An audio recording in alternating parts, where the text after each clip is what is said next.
This is a pool heater, 135,000 BTU pool heater. This is one that I did several months ago. It's got the 2-inch piping. Here's the filtering system. Here's the chlorinator system. And there's the pool heater itself. And it actually works just like a heat pump, except it has water going through it to heat the pool instead of the house.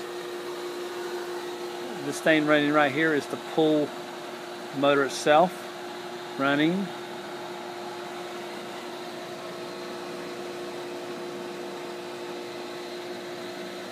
We at Jones Air Conditioning and Electrical, we put in lots of pool heaters.